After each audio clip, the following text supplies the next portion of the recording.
And everybody, I'm hoping everybody's excited to hear about Panda and Penguin. As we went around the room yesterday, that seemed to be a very hot topic, what really everybody wanted to learn about, know about, and hopefully I can let you in on some of the things that I've learned so far, some painful lessons from some of my own websites, from client websites, and what you can do to kind of weather those storms.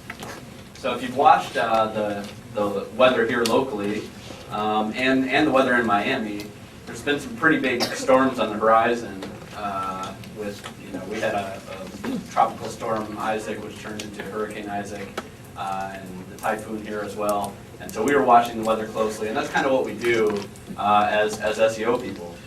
We're constantly watching the weather, and it's been kind of brutal lately for SEO. When you start seeing 80% drops in traffic, it's not a fun time to play weatherman.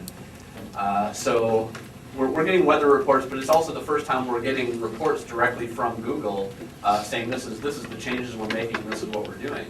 So that's kind of exciting as well. We're getting a little bit more information from them. This is why it looks so stormy. There's less and less organic search. In the U.S. they just switched to a 7-pack of results instead of 10. They're pushing down the results all the time, the organic results with paid results. They are competing with us. They have their own vertical properties where they're competing with us in the search results for universal search, with all things universal search and news.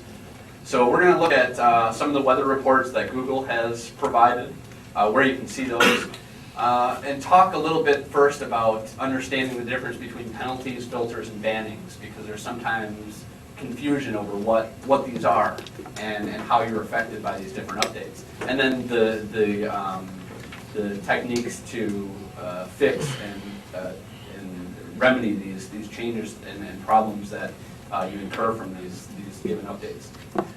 Then we'll look at some of the updates through 2010, just briefly. I want to kind of let everybody know about those, as well as where you can look up some history about that, because I think knowing that history really helps you to understand these updates a whole lot better. These updates aren't just out of the blue. If you were playing weatherman for the last 5 or 6 years, you kind of saw this storm coming. You knew it was on the horizon, you knew it was coming, and you prepared for it or you didn't. And regardless of how you prepared, you still have to continue to weather the storm and kind of pick up the pieces if you did incur the wrath of either Panda or Penguin. And I have personally incurred the wrath of both, and recovered from Panda and then felt the pain of Penguin again.